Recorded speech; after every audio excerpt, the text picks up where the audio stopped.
اگر کسی کو دیکھ کر اس کی ترقی دیکھ کر حسد پیدا ہو نہ چاہتے ہوئے بھی، تو میں کیسے اس ذہنی کیفیت سے بچ سکتا ہوں، اور کیا میں گناہگار بھی ہو رہا ہوں گا اس عمل کی وجہ سے؟ صحیح مسلم میں حدیث ہے کہ ہمیشہ اپنے سے نچلے لوگوں کو دیکھو، یوں تمہیں قناعت نصیب ہوگی اور اللہ کی نعمتوں کا شکر ادا کر سکو گے. صحیح مسلم میں یہ حدیث ہے. اوپر والے دیکھ کے اس کے لیے دعا کریں اور نچلے والے کو دیکھ کے اللہ کا شکر ادا کریں کہ میں اس سے بہتر ہوں. میں کہتا ہوں ہر مسلمان اربوں لوگوں سے بہتر ہے، کیونکہ دنیا میں اربوں لوگ ہیں جن کے دل میں توحید نہیں ہے، ان سے تو بہتر ہے نا. بے شک لوگ کہتے ہیں نہیں میں ہزاروں سے لاکھوں سے، میں کہتا ہوں ہر مسلمان اربوں سے بہتر ہے. اور جس کو توحید مل جائے، نبی علیہ السلام کی سچی اتباع نصیب ہو جائے، تو وہ تو پھر نور علی نور ہے. تو حسد جس کے لیے پیدا ہونا، اس کے لیے آپ دعا کرنا شروع کر دیں تو حسد ختم ہو جائے گا انشاءاللہ تعالی. اور آپ یہ سمجھیں کہ یہ تقدیر کا فیصلہ اس کے حق میں ہوا ہے. تو آپ کوشش ضرور کریں، لیکن اس سے نفرت بنی اس سے آپ نہ کریں. رشک تو وہ صحیح مسلم میں اور بخاری میں حدیث ہے کہ رشک کرنا ہے تو اس پہ کرو جس کو اللہ نے قرآن کا علم دیا اور وہ لوگوں کو سکھاتا ہو، اور جس کو اللہ نے مال دیا ہو وہ اللہ کی راہ میں خرچ کرتا ہو، اس کے اوپر کرو. یہ رشک نہ کرو کہ مال ہی ختم ہو جائے یا ایدی ویڈیو ہی ڈیلیٹ ہو جان یوٹیوب تو اے نہیں، تسی بھی علم حاصل کرو. وہ آج کل وہ ایک مولانا ایکٹر ہے نا کراچی والا، اس نے ایک کلپ چڑھایا، پتہ نہیں کوئی بیوقوف مشیر ہوں جس کے، میں کہتا ہوں وہ لوگ کہتے ہیں نا کہ جی وہ کہتے ہیں نا جی بیوقوف دوست سے عقل مند دشمن بہتر ہوتا ہے. اس محاورے کو میں نے تھوڑا اور بہتر کیا ہے کہ آپ کے عقل مند دوستوں سے بھی زیادہ بہتر جو ہے نا وہ آپ کے بیوقوف دشمن ہوتے ہیں، کیونکہ بیوقوف دشمن ایسی بیوقوفیاں کرتے ہیں کہ عقل مند دشمن تو وہ بیوقوفی نہیں کریں گے آپ کو مشہور کرنے کے لیے. تو وہ مولانا صاحب نے ایک کلپ چڑھایا ہوا ہے کہ جی وہ انجینئر عالم کیسے بنتے ہیں، اس میں انہوں نے کہا ہے کہ پریشان ہونے کی کوئی بات نہیں ہے، اہل حدیث ہم سے زیادہ پریشان ہے اس کی وجہ سے. ٹھیک ہے نا، تو دو گلے لا کے رو گلے لا کے ایک دوسرے نال پریشان تو انہوں ویسے سر زیادہ ہونے کی ضرورت ہے، کیونکہ رفع الہدایت زیادہ نے شروع کرتا ہے اور تسی تے منسوخ کر چکے سو. تو اللہ سے دعا کریں. پھر کہتا ہے جی کوئی بھی بندہ پیدا ہوگا کل کو یوٹیوب پہ اوپر ویڈیو چڑھا دے گا اور نئے نئے فتنے اٹھیں گے.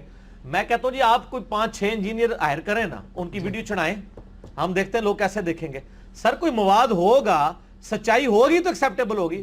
ہزاروں مولویوں نے اپنی ویڈیوز یوٹیوب پہ چڑھائی ہوئی ہیں، 10-20 ہوتے ہیں ان کے ویورشپ، حالانکہ اپنے وہ جب جلسے کرتے ہیں تو ہزاروں لوگ ان کو سنتے ہیں، یوٹیوب پہ نہیں سنتے. یہ اس طریقے سے ویڈیو خالی نیٹ پہ چڑھا دینے سے تو آپ کو ویورشپ نہیں مل جاتی جب تک کہ آپ ریپلائی ٹو انجینئر محمد علی مرزا نہ لکھ لیں. ٹھیک ہے، آگے چلیں. لیبل کیا ایسے علماء سے دینی مسائل میں استفادہ کیا جا سکتا ہے جو دین میں آ کر غربت سے کروڑ پتی بن گئے ہو جبکہ ظاہری طور پر اس کا کوئی کاروبار بھی نہ ہو؟ تو یہ تو اکثر علماء کا حال ہے. میرا خیال ہے آپ ان سے علم حاصل کریں، آپ اس چیز کو چھوڑ دیں کہ ان کے اپنا ذاتی کردار کس قسم کا ہے، سچائی حاصل کریں نا. تو اب جس طرح میں یعنی یہ اس وقت بھی کہا کرتا تھا کہ اگر کرکٹ کا کوئی ایشو ہے تو عمران خان صاحب چاہے پرائم منسٹر نہ بھی ہوں، ایز این ایکسپرٹ تو ان سے رابطہ کیا جانا چاہیے تھا. اور اسی کے طرح میں کہوں گا کہ اگر پاکستان کی اکانومی کا کوئی ایشو ہے اس حوالے سے کہ کاروبار کے اعتبار سے، تو prime minister ex prime minister Nawaz Sharif صاحب اگرچہ جیل میں ہیں لیکن آپ ان سے مشورہ کر سکتے ہیں کہ فیکٹریاں کیسے لگانی چاہیے. اس میں تو وہ فیلڈ میں ایکسپرٹ ہے نا. ٹھیک ہے نا، تو جس کی جو فیلڈ ہے اس میں تو اس کی ایکسپرٹی حاصل کی جانی چاہیے. باقی اس کا ذاتی کریکٹر کیا ہے، اس طرح تو پھر کوئی بھی اینڈ نہیں ہوگا نا. ٹھیک ہے نا، اس طرح تو آپ کو پھر ڈھونڈ ہی نہیں سکتے. آپ بس اس سے صرف یہ کیا کریں کہ چاہے وہ پرہیزگار ہے یا نہیں ہے، آپ اس سے جو مسئلہ پوچھ رہے ہیں اس کا ریفرنس بھی ذرا پوچھ لیجئے گا کہ یہ اس کا انٹرنیشنل نمبر کون سا ہے حدیث کا. تو انشاءاللہ تعالیٰ آپ کو دوبارہ ضرورت نہیں پڑے گی وہاں جانے کی. اوکے گا، من پتہ لگے کہڑے اسٹیشن تو بول رہے ہیں. ہاں ٹھیک ہے. جوانی میں قرض لیا واپس کرنے کی نیت سے، لیکن ابھی آخری عمر میں بھی واپس نہ کر سکا. جس سے قرض لیا اب اس کا بھی کوئی پتہ نہیں، نہ ہی کو رابطہ ہے. تو ایسی صورت میں وہ قرض یوم آخرت میں میرے لیے مشکل پیدا کرے گا؟ جی ایسی تیسی پھر جائے گی آپ کی. بخاری میں حدیث ہے مقروض کا جنازہ لایا گیا، آپ صلی اللہ علیہ وسلم نے پڑھنے سے انکار کر دیا. پھر ایک بندے نے ذمہ داری اٹھائی تو پھر جنازہ پڑھا. قرض شہید کا بھی معاف نہیں ہوتا، یہ بھی صحیح بخاری میں حدیث ہے.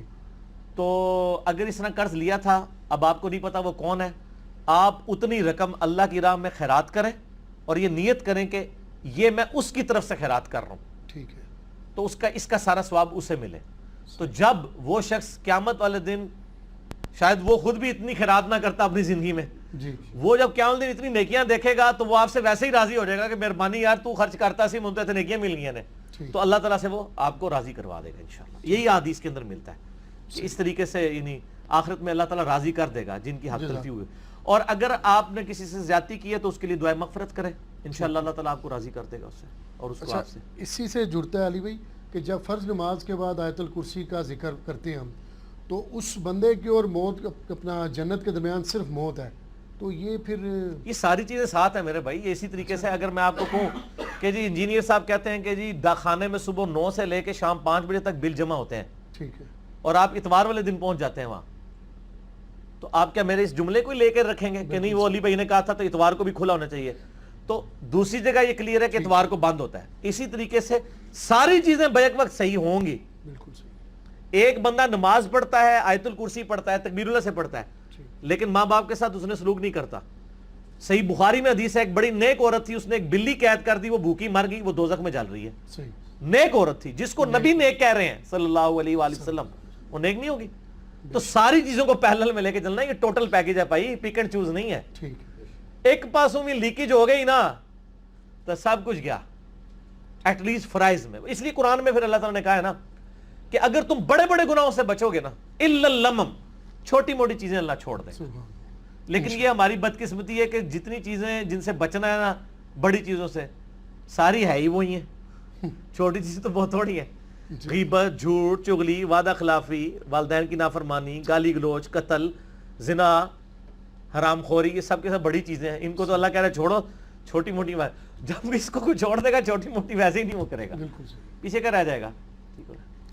بسم اللہ نام رکھنا کیسا ہے؟ ہمارے انڈیا میں کئی گاؤں ایسے ہیں جن میں بچہ ہونے کے بعد قرآن کھول کر جہاں انگلی آتی ہے وہی نام رکھ دیا جاتا ہے, کیا ایسا عمل درست ہے؟ بس قرآن کا یہی مصرف لوگوں کے نزدیک رہ گیا. اس کے علاوہ لوگ استخارہ بھی قرآن سے کرتے ہیں نا, انگلی رکھ کے جو بھی نکلا ہے. ان کو کہیں کہ یار اللہ کے بندو, تم بچوں کے نام تو رکھتے ہو, قرآن پہ کبھی انگلی رکھ کے اپنا عقیدہ بھی صحیح کرو نا. پہلے صفحے پہ انگلی رکھو نا, ایاک نعبد و ایاک نستعین, پھر چیک کرو کہ تم بابوں سے تو نہیں مانگتے ہو. ٹھیک ہے نا جی. یہ سارے فراڈ انہوں نے بنائے ہوئے ہیں. اس طریقے سے نام نہیں رکھے جاتے. نام ایسے رکھیں جن کے مطلب ٹھیک ہوں, نبیوں کے نام پہ نام رکھیں جو صحیح بخاری میں حدیث ہے. اور باقی بسم اللہ نام جو ہے وہ کس کا رکھتے ہیں, لڑکوں کا یا لڑکیوں کا؟ یہ نہیں لکھا. میں لڑکی کا ہی رکھتے ہوں گے, اور وہ تو بس دیکھتے ہیں, اور ذرا سا جس میں سے یعنی وہ مونس کا معاملہ ہو رہا ہو نا تو وہ اس طرف لے جاتے ہیں. تو ویسے یہاں پہ بھی ہمارے کے پی میں بسم اللہ خان بھی لوگ رکھ لیتے ہیں. ٹھیک ہے. بلکہ میں نے اگلے دن وہ کوئٹہ میں وہ ایک ٹی وی پہ خبر دکھا رہے تھے, تو کوئٹہ میں ایک ٹائر ٹیوب کی کوئی دکان تھی کوئٹہ کے پاس کسی چھوٹے شہر کی.